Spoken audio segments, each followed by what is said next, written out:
Madame, Monsieur, bonsoir. Nous sommes le 1er décembre 2013. Je vous souhaite la bienvenue dans ce journal. Le Mali s'achemine vers la création d'un fonds national de lutte contre le sida. Le président de la République, Ibrahim Boubacar Keïta, a demandé au gouvernement de travailler dans ce sens. C'était ce matin lors de la cérémonie de lancement de la Journée mondiale de lutte contre le sida.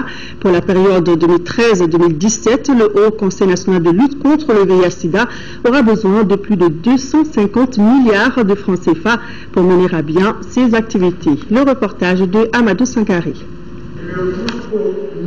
Depuis un an maintenant, c'est la thématique des 3-0 qui a été retenue par l'ONU-SIDA pour attirer l'attention des uns et des autres et surtout des décideurs sur la nécessité de renforcer la lutte contre cette pandémie. Avec l'objectif zéro nouvelle infection au VIH, zéro discrimination, zéro décès lié au sida. Ici au Mali, des efforts ont été faits dans ce sens et les chiffres sont suffisamment révélateurs puisque entre 2001 et 2012, le taux de séroprévalence a reculé de 6 points, soit de 1,7% à 1,1%. Les résultats obtenus sont les suivants. Dans le domaine de la prévention de la transmission mère-enfant du VIH, 309 sites fonctionnels ont été recensés sur 368. Les nouveaux-nés de mères séropositives et ayant reçu les ARV au nombre de 234 ont été testés à l'âge de 18 mois. Ce test a donné 221 séronégatifs, soit un taux de séronégativité de 94%. Permettez-nous de proposer quelques actions d'envergure à entreprendre. Réhabiliter les centres de soins ainsi que les sièges des associations de personnes vivant avec le VIH au nord du Mali. Améliorer la qualité de la prise en charge et le suivi biologique des malades. Renforcer les organisations communautaires, y compris les associations de personnes vivant avec le VIH. Redynamiser les actions de prévention avec des messages de nouvelle génération qui prennent en compte le post-conflit et qui portent également espoir. Le Haut Conseil pour la période 2013-2017 aura besoin de plus de 250 milliards de francs CFA.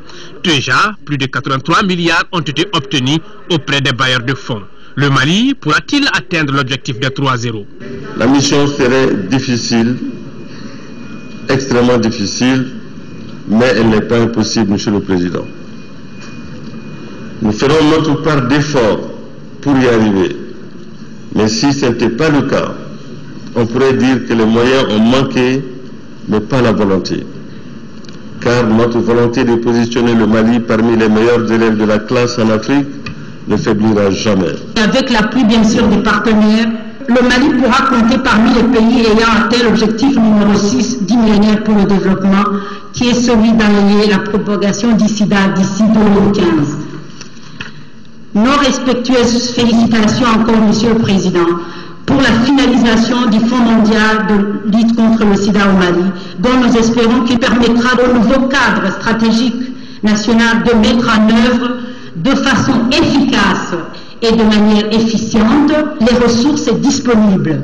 En réponse aux nombreuses demandes de création d'un fonds national de lutte contre le sida, le président de la République marque son adhésion à cette initiative et va plus loin. J'invite le gouvernement à tout mettre en œuvre pour maintenir et renforcer les résultats obtenus en matière de lutte contre le sida et d'autre part à faire adopter très rapidement la loi sur la création du Fonds national de lutte contre le sida.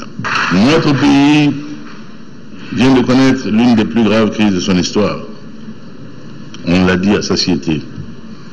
Les autorités nationales prendront toutes les dispositions requises pour alléger la souffrance des personnes durement éprouvées par cette crise.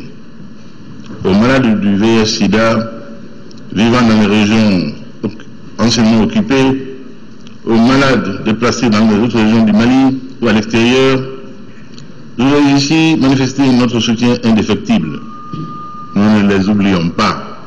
Pour le chef de l'État, la lutte contre cette pandémie doit se faire d'abord et surtout au niveau individuel.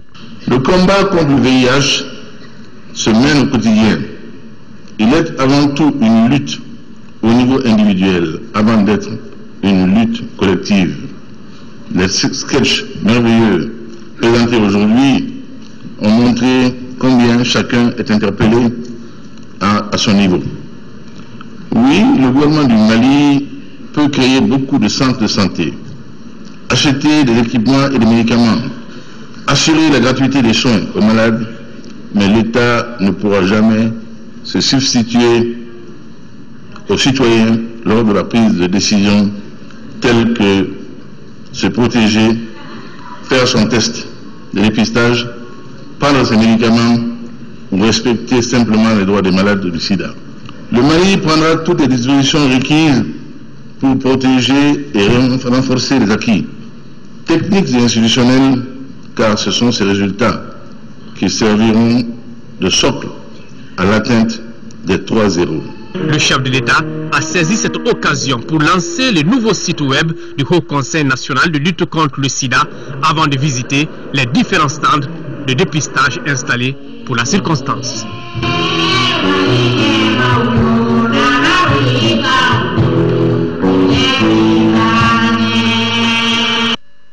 Et tout à l'heure, nous vous proposerons un dossier sur la situation des malades du sida de la première région. Mais en attendant, nous poursuivons avec les activités du président de la République.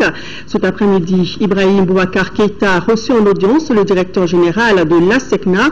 Amadou Djité est venu échanger avec le chef de l'État sur la reconstruction et la rénovation des infrastructures de navigation aérienne, entre autres sujets. Écoutons Amadou Djité à sa sortie d'audience. Il est au micro de Aloussene Touré.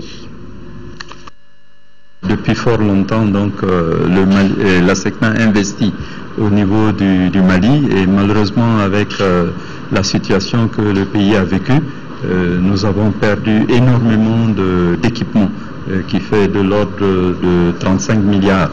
Et la communauté, à travers le ministre de l'équipement et des transports du Mali, a demandé à la communauté ASECNA de pouvoir apporter sa solidarité, et cela a été fait. Donc nous avons envoyé des missions sur site dans le nord, à Kidal, à Tombouctou, à Gao, partout, donc pour essayer de voir, faire une évaluation et voir dans quelle mesure les travaux de remise en état ou d'acquisition de nouveaux équipements permettrait donc de faire un fonctionnement normal au niveau du pays. Et il y a également des infrastructures qui sont prévues sur l'aéroport de Bamako-Sénou, pour lequel un radar va être un radar de navigation aérienne et d'autres équipements de surveillance vont être installés dès le premier trimestre de 2014. Et j'ai eu l'occasion, la chance de demander au chef de l'État de venir inaugurer en personne ces infrastructures-là. Donc un autre phénomène qui nous préoccupe beaucoup, c'est la situation de l'aéroport de Bamako-Sénou. À sa conception, c'était un aéroport qui a été très bien protégé, mais aujourd'hui il se trouve qu'il y a un envahissement de cette plateforme qui préoccupe non seulement la sécurité, mais également le développement futur de cette plateforme. Donc nous pensons que le Mali n'a pas les moyens de changer d'aéroport tous les 50 ans. Donc il faudrait que cette plateforme soit préservée, et le ministre a pris l'engagement de protéger l'emprise domaniale de cette plateforme. Ce communiqué de presse de la présidence de la République informe l'opinion publique nationale que son Excellence, M. Ibrahim Boubacar Keïta, président de la République, se rendra en visite en Europe à partir du 2 décembre 2013.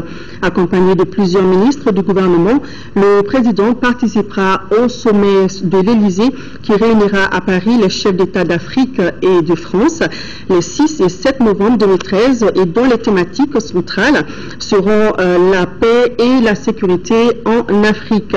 Il rencontrera en marge de cet événement plusieurs de ses homologues et personnalités françaises en vue d'échanger sur la situation au Mali et plus largement dans le Sahel. Le président de la République se rendra ensuite en Belgique, à Bruxelles, le 9 décembre pour y effectuer une visite de travail avec les responsables de l'Union européenne, puis au Parlement européen à Strasbourg le 10 décembre où il plaidera la cause du Mali en séance plénière. Cette tournée en Europe se conclura par une visite de travail en Allemagne à Berlin le 11 décembre où le président de la République et sa délégation rencontreront le président de la République fédérale d'Allemagne, la chancelière ainsi que des parlementaires allemands. Cette visite s'inscrit dans le cadre du renforcement de la coopération entre les deux pays. Le président de la République et sa délégation voyageront à bord d'un avion de la Royal Air Maroc, gracieusement mis à sa disposition par Sa Majesté le roi Mohamed VI, roi du Maroc. Ils regagneront Bamako le 12 décembre 2013. Et tout de suite, faisons le point de président Oumar Moussa Traoré et Idrissa Traoré. C'est un véritable périple qui sera certainement mené au pas de charge que le président de la République, Ibrahim Boubacar Keïta, s'apprête à entamer en France, Belgique et Allemagne.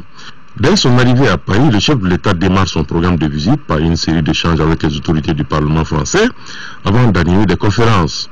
Le point d'ordre du séjour présidentiel à Paris sera la participation du chef d'État au sommet de l'Élysée pour la paix et la sécurité en Afrique, en compagnie de son homologue français lors de la rencontre et de plus d'une trentaine de présidents africains. Une cinquantaine de pays africains sont invités à ce sommet, ainsi que les dirigeants des institutions européennes, le secrétaire général des Nations Unies et les présidents des organisations régionales africaines. Ce sommet sera centré autour de 3 thèmes discutés dans 3 sessions: paix et sécurité, partenariat économique et développement, et enfin, changement climatique. Le concept de paix et de sécurité en Afrique est perçu comme un enjeu majeur pour la sécurité collective de toute la communauté internationale. L'économie et le développement constituent également des problématiques directement liées à celles de la sécurité et de la paix. Le développement et la croissance en Afrique sont essentiels pour la stabilité des États. Après l'étape de la France, le président Keïta entame une visite à Bruxelles avant d'avoir des échanges avec les autorités de l'Union européenne. L'un des temps forts de cette étape sera l'important discours que le chef de l'État prononcera devant le Parlement européen lors d'une séance solennelle. Enfin, la 3e et dernière étape de ce périple européen du président Keïta est consacrée à l'Allemagne. Des rencontres sont prévues avec les autorités allemandes. Le chef de l'État rencontre tour à tour la chancelière allemande Angela Merkel, le président de la République fédérale d'Allemagne, ainsi que des parlementaires allemands. Cette étape allemande, qui mettra fin au périple européen du chef de l'État, sera bouclée par une rencontre avec des ambassadeurs africains en poste en Allemagne.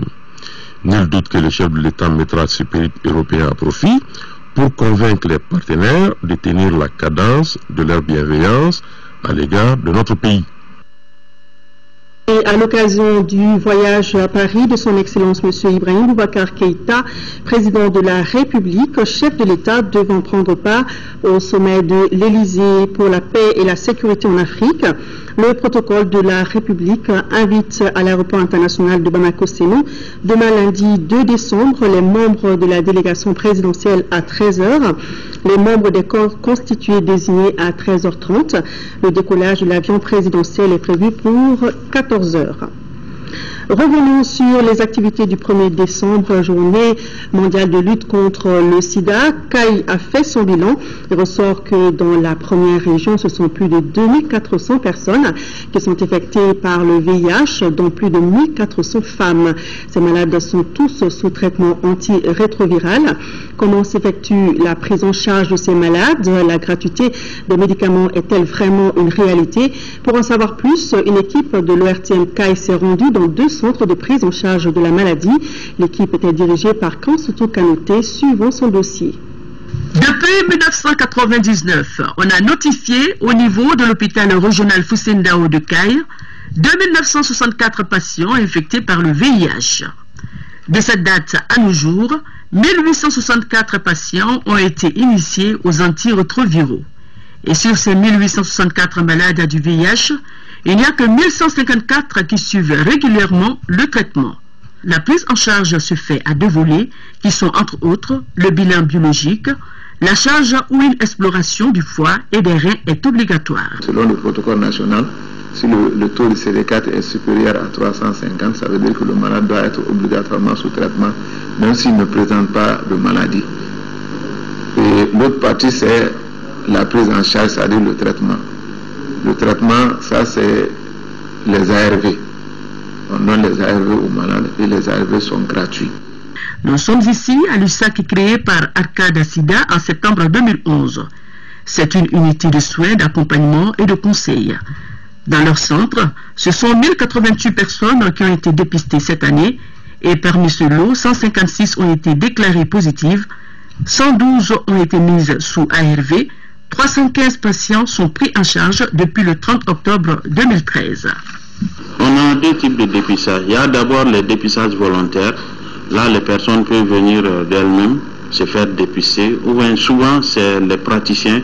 Quand ils arrivent, on se rend compte de la nécessité de dépister cette personne. On la propose et puis, s'il accepte, on fait le test.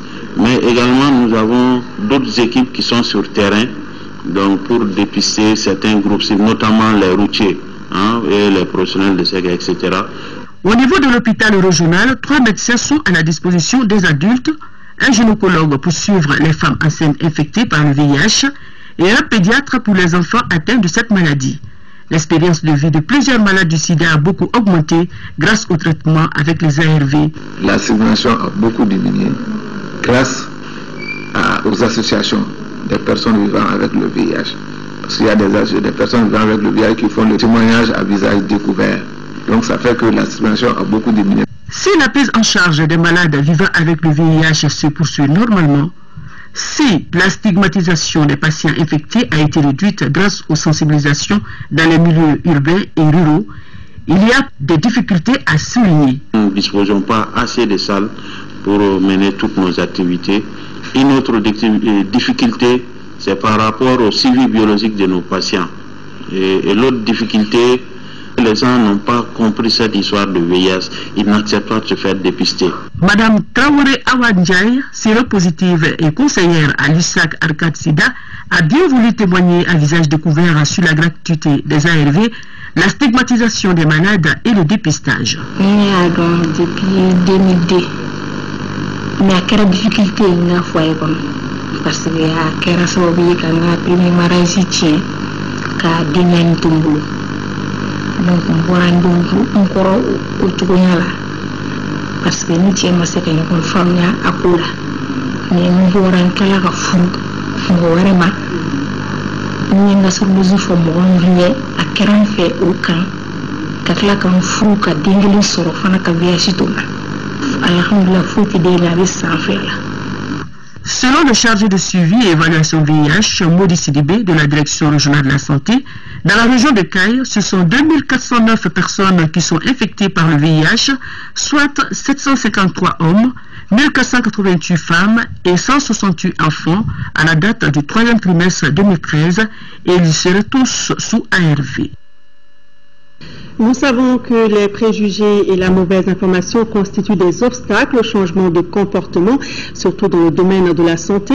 Alors, la caravane de presse Tous et Chacun s'attelle à sensibiliser pour changer la donne. Les caravaniers étaient face aux habitants de Djiguémina, dans la commune de Yanfolila, pour leur enseigner les pratiques qui peuvent sauver la vie de l'enfant et de la mère. Reportage de Tessira Emmanuel Dambélé. Dans le village de Djiguémina, lors de Yanfolila, un autre préjugé est tombé. Comme Bouakar Sidibé, beaucoup croyaient toujours ici qu'en cas de grossesse rapprochée, une femme enceinte devrait arrêter d'allaiter son enfant déjà au monde pour le protéger d'un lait maternel soi-disant trop chaud. Vous l'exposerez à la malnutrition et à beaucoup de maladies, ont expliqué les personnes ressources de la caravane médiatique, la campagne Tous et Chacun. Éclairage à la faveur d'une causerie éducative au cours de laquelle les habitants de Djiguémina ont appris les vertus de l'allaitement maternel exclusif, de la vaccination dans ses composantes TEV et JMV. Ils ont aussi appris quel type d'aliments ils pourraient donner à leurs enfants après 6 mois. Des échanges en appui à ce que fait ici l'agent de santé communautaire Suleiman Doumbia qui a contribué à améliorer la santé des femmes et des enfants. Par mois, je peux consulter jusqu'à 30 enfants à Djéguénina.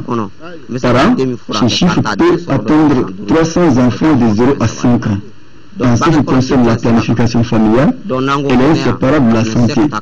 Ce n'est pas empêcher de procréer, mais espacer les naissances pour que la mère et l'enfant soient en bonne santé. Ça, les femmes l'ont compris. Je peux consulter jusqu'à 20 femmes par an. Dans ce village, la communauté avait été félicitée pour son implication dans les activités de l'ASC. Un autre motif de satisfaction est l'amélioration des taux de planification familiale à Djéguénina. Voilà, vous l'aurez compris, dans ce reportage, ce n'est pas la voix de Tessera d'emblée que vous avez entendue, mais plutôt celle de Daouda Diakité. Le syndicat des médecins du Mali Cinéma vient d'être créé à l'issue de la première assemblée constitutive du cadre de réflexion des médecins.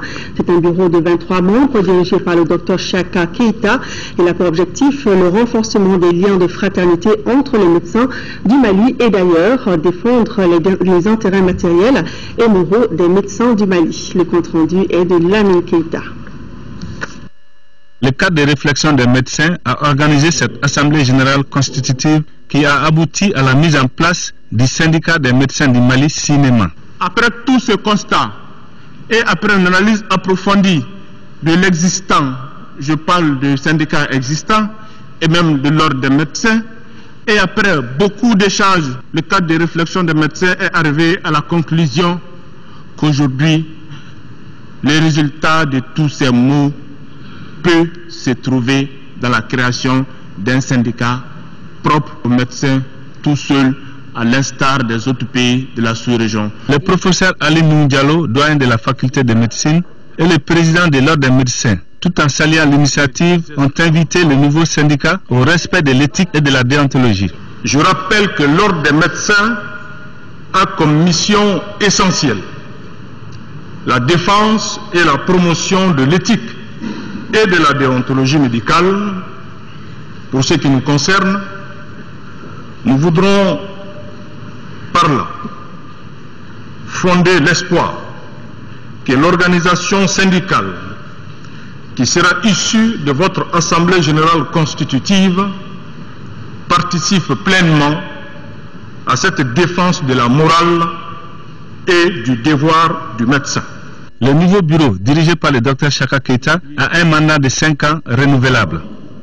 L'Afrique célèbre à partir de ce décembre et ce jusqu'au 6 la semaine des technologies de l'information et de la communication.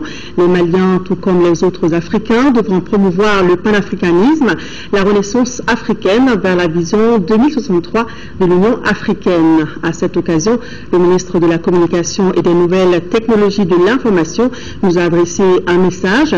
Les propos de Jean-Marie Idrissa Sangaré sont recueillis par Nando Dambélé.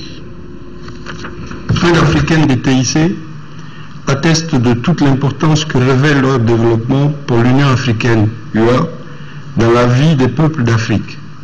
Les TIC constituent pour les pays africains une opportunité pour réaliser des bons qualitatifs importants dans le sens du développement de l'Afrique, d'autant que l'appropriation des TIC est devenue un passage obligé pour l'essor de chaque nation, mais aussi pour l'ensemble des nations. Et cela est une préoccupation majeure pour l'Union africaine. L'objectif général visé est de susciter l'intérêt des populations africaines à l'utilisation des TIC pour une transformation réussie de l'Afrique à l'ère du numérique, d'une société dominée par le tertiaire à une société de la connaissance. Lors du sommet de Kigali, tenu en fin octobre, le président de la République, son Excellence Ibrahim Boubacar Keïta, et ses pairs ont réaffirmé le rôle et la place centrale des TIC pour un développement durable. Connecter, innover et transformer l'Afrique grâce aux TIC reste le mot d'ordre. Rôle des jeunes dans la consolidation de la paix au Mali, c'est le thème d'une rencontre organisée par l'Association des femmes leaders pour le développement durable. L'association, à travers un projet dénommé Change is Me, c'est moi le changement, entend appuyer les filles déplacées du Nord en renforçant leur capacité de maîtrise de leur métier. Le projet devrait durer 6 mois avec un fonds de $25 000. Adama Koulibaly. Ce projet qui vient d'être lancé par l'Association des femmes leaders et financé par le gouvernement des États-Unis après une compétition organisée à l'intention des groupes de jeunes engagés en Afrique pour le développement. Ce présent projet de ces femmes leaders fait partie des 50 autres projets financièrement soutenus par les États-Unis avec le Fonds pour les initiatives d'engagement pour le développement.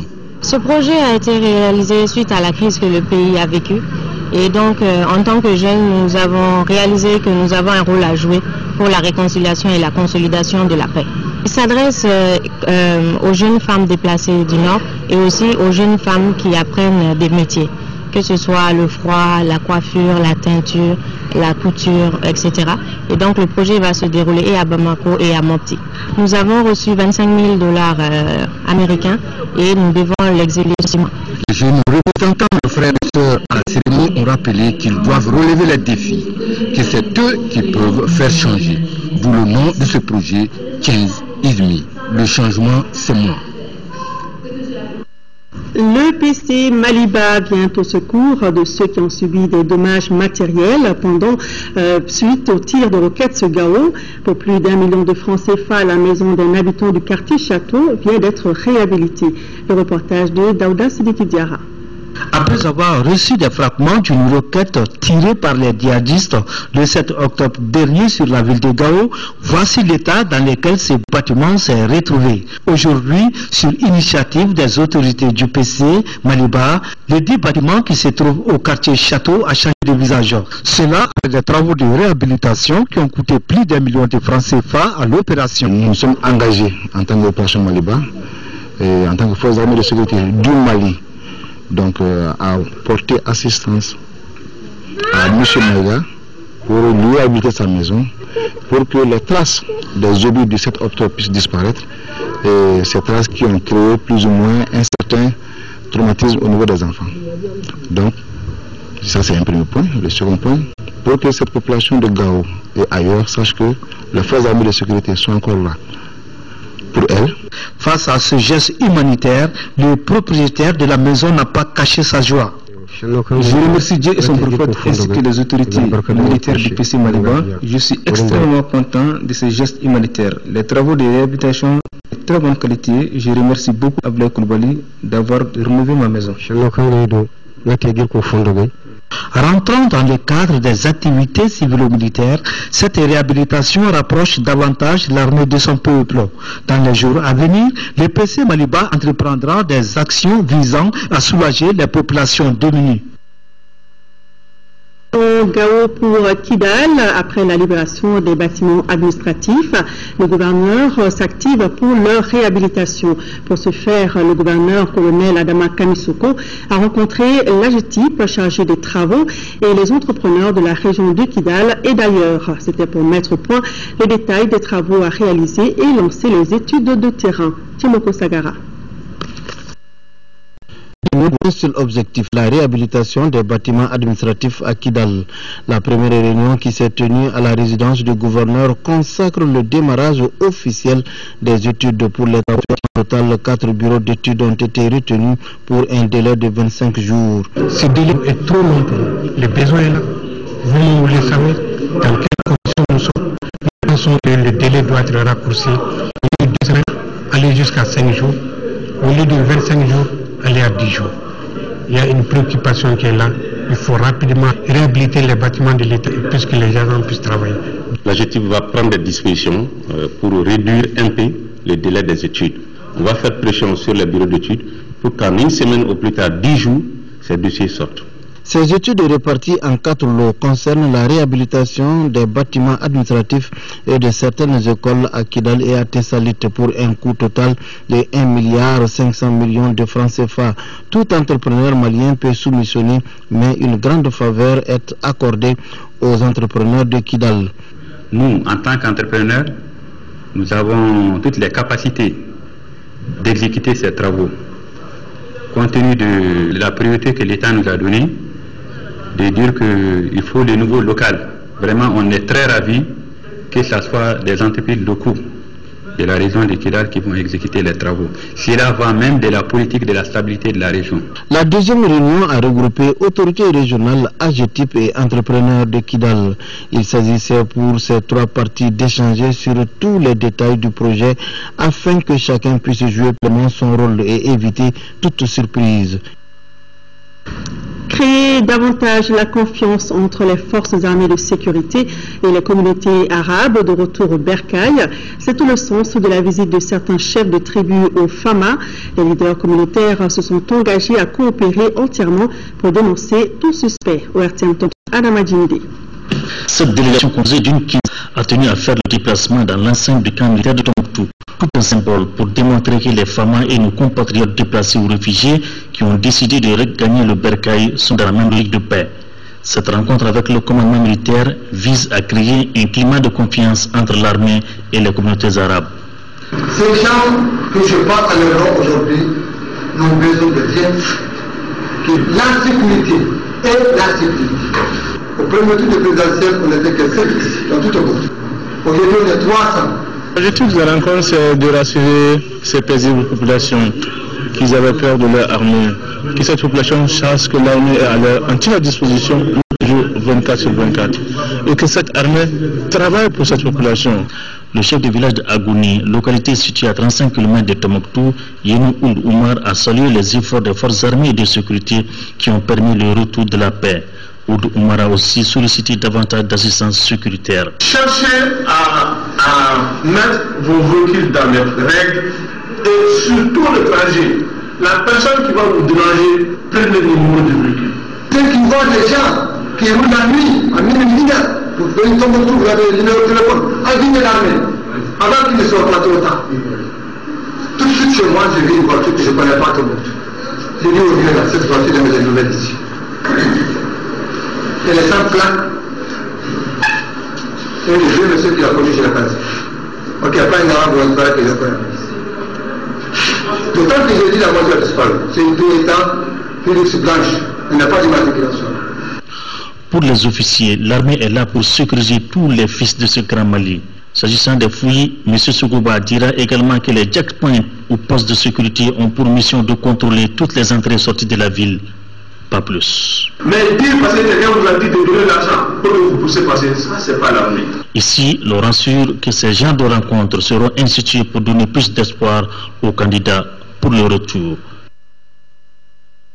Direction Ouagadougou, la capitale du Burkina Faso, qui a abrité cette semaine les travaux de la 22e édition du CEFOR. Les participants échangent sur les stratégies à mettre en place face à la concurrence. Ils proposent donc de miser sur la production locale. À l'issue des travaux, les participants ont recommandé la dotation des chaînes publiques de radio-télé en moyens conséquents de production. Envoyé spécial à Ouagadougou, Mamari Kone. Après Bujumbura en 2012, les professionnels de 50 chaînes de radio et télévision publiques de l'espace francophone se sont retrouvés cette année à Ouagadougou pour la 22e édition du CEFOR. Thème général de ce rendez-vous face à la concurrence, miser sur la production locale. Un thème soutenu par le CIRTEF, l'Organisation internationale de la francophonie et les radios et télévisions de l'espace. En somme, il s'agit de dynamiser la politique de production en vue de satisfaire un public de plus en plus exigeant, en lui proposant des programmes de qualité, des programmes de proximité. Pendant 3 jours, les 200 participants ont échangé leurs expériences dans 3 ateliers, stratégie, télévision et radio. Plusieurs recommandations ont sanctionné les travaux. On peut retenir, entre autres, le développement de la production et de la coproduction de projets audiovisuels tout en encourageant le partenariat public-public et public-privé, la dotation des chaînes publiques de moyens de production conséquents pour leur permettre de faire face aux impératifs d'une production de qualité. Les résolutions majeures, c'est disons d'abord au niveau du CEFOR, c'est d'avoir mis en place des dispositifs qui nous permettent d'aller vers l'air du temps, qui est d'avoir des fonctions multitâches dans nos radios et dans nos télévisions, pour aller vers le web et trouver les téléspectateurs et les auditeurs là où ils sont aujourd'hui.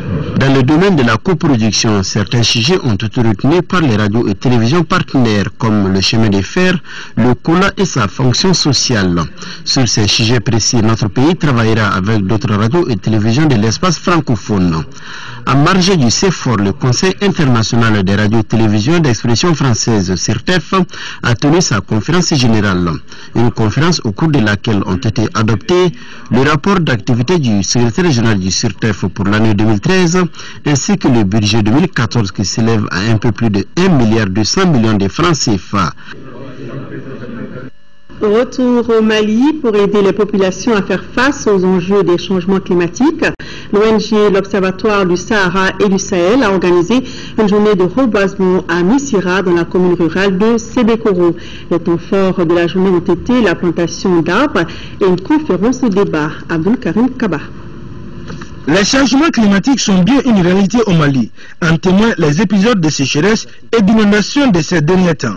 Comment faire face aux défis de ces changements climatiques et assurer le développement durable du pays? C'est pour répondre à cette question que l'Observatoire du Sahara et du Sahel organise cette journée de sensibilisation et d'information à Missira, dans la commune rurale de Sébékoro 1, à environ 200 km de Bamako.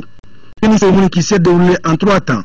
D'abord la plantation d'arbres, ensuite la conférence débat et enfin l'exposition photo des enfants. Si on ne fait pas attention aux ressources, si on ne fait pas attention à au mode de gestion et de l'élevage, ici qui est la principale activité, donc on risque d'accentuer la pression sur la ressource et on risque d'arriver à des points de non-retour où le milieu ne peut plus supporter la charge animale et les agriculteurs vont être obligés soit de se déplacer, soit de réduire progressivement leur cheptel. À travers nos assemblées générales, je crois que les feux de bruit sont diminués. Ça, c'est par rapport à la coupe du bois. Là maintenant, ici là, on ne permet pas. Là, vous ne verrez jamais un camion chargé de bois qui quittant la commune de Sébékoro, on ne permet pas. On ne permet plus aussi la production du charbon chez nous ici. Avec ces genres de rencontres, la population malienne en général et celle rurale sera plus édifiée sur les effets des changements climatiques. C'est en tout cas ce que souhaitent les participants à la conférence. Missira a été choisi pour la tenue de la journée grâce à sa proximité avec la réserve d'Ibaouli. La médiathèque de Médina Koura accueille depuis hier et ce jusqu'au 31 janvier 2014 une exposition inédite dénommée Malimoto. Le projet est initié par Balaniz pour fêter les 2 ans de la galerie Médina en face de l'Essika. L'objectif de cette exposition est d'inviter les scientifiques, les designers ainsi que les politiques à une réflexion approfondie sur cet engin à 2 roues en vue de créer un jour, pourquoi pas, une moto propre aux Maliens. Notre reporter Modibo Soirée a assisté au vernissage de l'expo. Voici son compte rendu. La moto est un véhicule à moteur doté de 2 roues monotraces inventé en 1868 par le français Louis-Guillaume Perret. La Médina Galerie est un espace culturel qui a 2 ans et c'est justement pour fêter cet anniversaire que Balaniz et ses partenaires ont lancé ce projet baptisé Malimoto. Un projet qui fait suite à un appel à candidature à l'intention des artistes, dessinateurs, photographes, peintres, designers, étudiants des écoles d'art et bien d'autres pour s'inspirer de la thématique Malimoto afin de réaliser des créations artistiques. La moto est un véhicule qui a 2 roues. Donc on a fait une réflexion 2 ans de la Médina, les 2 roues. C'est là que le concept est venu, quoi. Moi je ne savais pas que les barons de l'USRDA, la Première République, roulaient en Solex. Il y a énormément d'histoires. Donc la moto n'est qu'un prétexte avec le rétroviseur pour qu'on retrace l'histoire du Mali. Vous savez que Yaoundé 72, c'est des Solex qu'on a offert aux aigles. L'exposition Malimoto est le résultat d'un trimestre de travail artistique et de recherche auprès de collectionneurs et autres conservateurs de cet engin à 2 roues. Tout un symbole. Je ne suis pas pris par la mode. Que ce soit les habits ou les appareils, je garde toujours. Démarrer, accélérer, gonfler, passer à la vitesse supérieure, freiner était donc le maître mot de cette expo qui réunit une vingtaine de photographes et vidéastes à travers des œuvres qui nous rappellent bien des choses. Depuis des années jusqu'à aujourd'hui, toutes les motos qui sont sorties, tu trouveras ça au Mali. Si Malik Sidibé sont à l'eau, on travaille sur des Solex, des Kamiko. Moi je travaille sur des Jakarta, ça c'est notre époque. De la moto Solex en passant par la Kamiko, la Vespa jusqu'à la Jakarta d'aujourd'hui, cette exposition se veut un espace de réflexion sur la création d'une moto made in Mali. Une expo qui nous permet aussi de rétrograder pour faire un clin d'œil sur le rétroviseur pour revisiter l'histoire du Mali à travers la moto à 2 roues. Des artistes formidables qui ont un coup d'œil très pertinent sur cette fresque historique et puis qui prennent des initiatives assez osées. On a vu aussi la reprise coloriée de certaines carcasses par des étudiantes de l'INA. Vraiment visiter ces magnifiques photos, je suis convaincu qu'il y a beaucoup de personnes qui se plongeront dans leur histoire et ça permettra aux jeunes générations de savoir ce qui s'est passé avant le Jakarta. C'est une exposition très intéressante. Alors, pour une bonne balade à moto, je vous propose de faire un petit tour du côté de la galerie Médina pour satisfaire votre curiosité en visitant l'exposition Mali Moto jusqu'au 31 janvier 2014. Merci Modibo Soirée, soyez-en sûrs, nous y ferons un tour. Nous restons dans la culture. La commune rurale de Bankoumana a abrité du 29 novembre au 1er décembre la 3e édition du festival multiculturel de la localité. Au centre des activités, prestations de troupes locales et artistes invités, conférences débat sur le développement socio-économique de la commune et la visite de sites touristiques. Envoyé spéciaux, Fademba Keita, Makondiakité. Les journées touristiques et culturelles de Bankoumana, devenues festival multiculturel, ont débuté par des prestations des groupes culturels des 14 villages de la commune. Ont également évolué sur scène les Donso ou chasseurs de la contrée, la troupe Kamadian de Bankoumana, Ami Diabaté en duo avec Badra Alou Diabaté. Selon les organisateurs, cette 3e édition, comme les 2 précédentes, participe à la mise en valeur des sites touristiques et des valeurs culturelles de cette commune rurale située sur la route nationale 26 et reliant Bamako et Kangaba. Autre temps fort de ces rendez-vous culturels, la présentation de l'historique du Mandé par les sages du village et les prestations du groupe Gouanzan ou Enfant Bobo. Les 2 membres du gouvernement qui co-présidaient la cérémonie d'ouverture n'ont pas caché leur satisfaction. Au regard de la situation actuelle que traverse le pays, il incombe à tous de puiser dans nos valeurs culturelles les ressorts psychiques et moraux afin de transcender les incompréhensions et les divergences éphémères. Les premiers mérites du festival. Et une fois que les problèmes sont posés, ils sont connus, je crois que la recherche de solutions devient facile.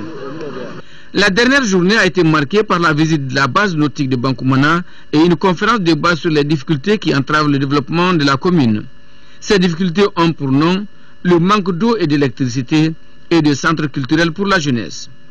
Ces échanges culturels entre les fils du terroir, facteurs de cohésion sociale, sont rendus possibles grâce à l'appui financier de la Fondation Orange Mali, de Toguna Agro-Industrie et de Pilmansa Plus.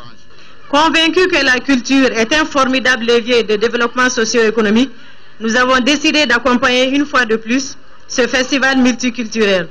Nous félicitons et encourageons les promoteurs de cette 3e édition du festival de Bankoumana dans leurs efforts pour la promotion de la culture et la paix entre les différentes communautés. Nous avons vraiment sponsorisé ça pour être parmi les gens qui développent ce pays à travers la culture et l'agriculture. Notons que l'initiative est un espace de promotion de notre patrimoine culturel.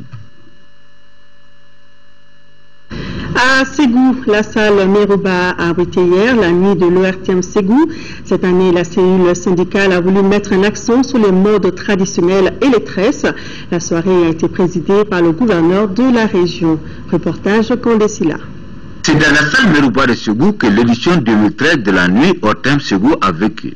Cette année, la cellule syndicale a voulu mettre un accent particulier sur les modes traditionnels et les tresses pour parler du Mali uni dans sa diversité culturelle et ethnique. En choisissant ce thème, cette année, la réconciliation nationale, les travailleurs de l'ORTM veulent tout simplement un Mali en paix. Nous voulons aujourd'hui que la culture malienne, nos modes traditionnels, nos tresses, etc., servent à faire de la valeur ajoutée pour l'économie de Ségou, pour l'économie malienne. De l'accoutrement Peul au Nyara de Ségou, en passant par le Fata de Kaye et le Kouira Kouira ou le Zoukou de Kidal, et du public aux stylistes de mode, le Mali dans sa diversité culturelle a parlé de paix et de réconciliation. C'est une très grande fierté pour nous Ségoviens de recevoir cette grande soirée culturelle et artistique. Je voudrais en même temps remercier, disons, nos belles dames pour non seulement valoriser notre culture, mais pour donner un sens au savoir-faire de nous les Maliens. On note enfin que l'animation était assurée par les artistes en herbe Mamadou Rentier, Dabara Junior et l'inoxydable Ablaye Diabaté qui ont tenu le public ségovien en haleine.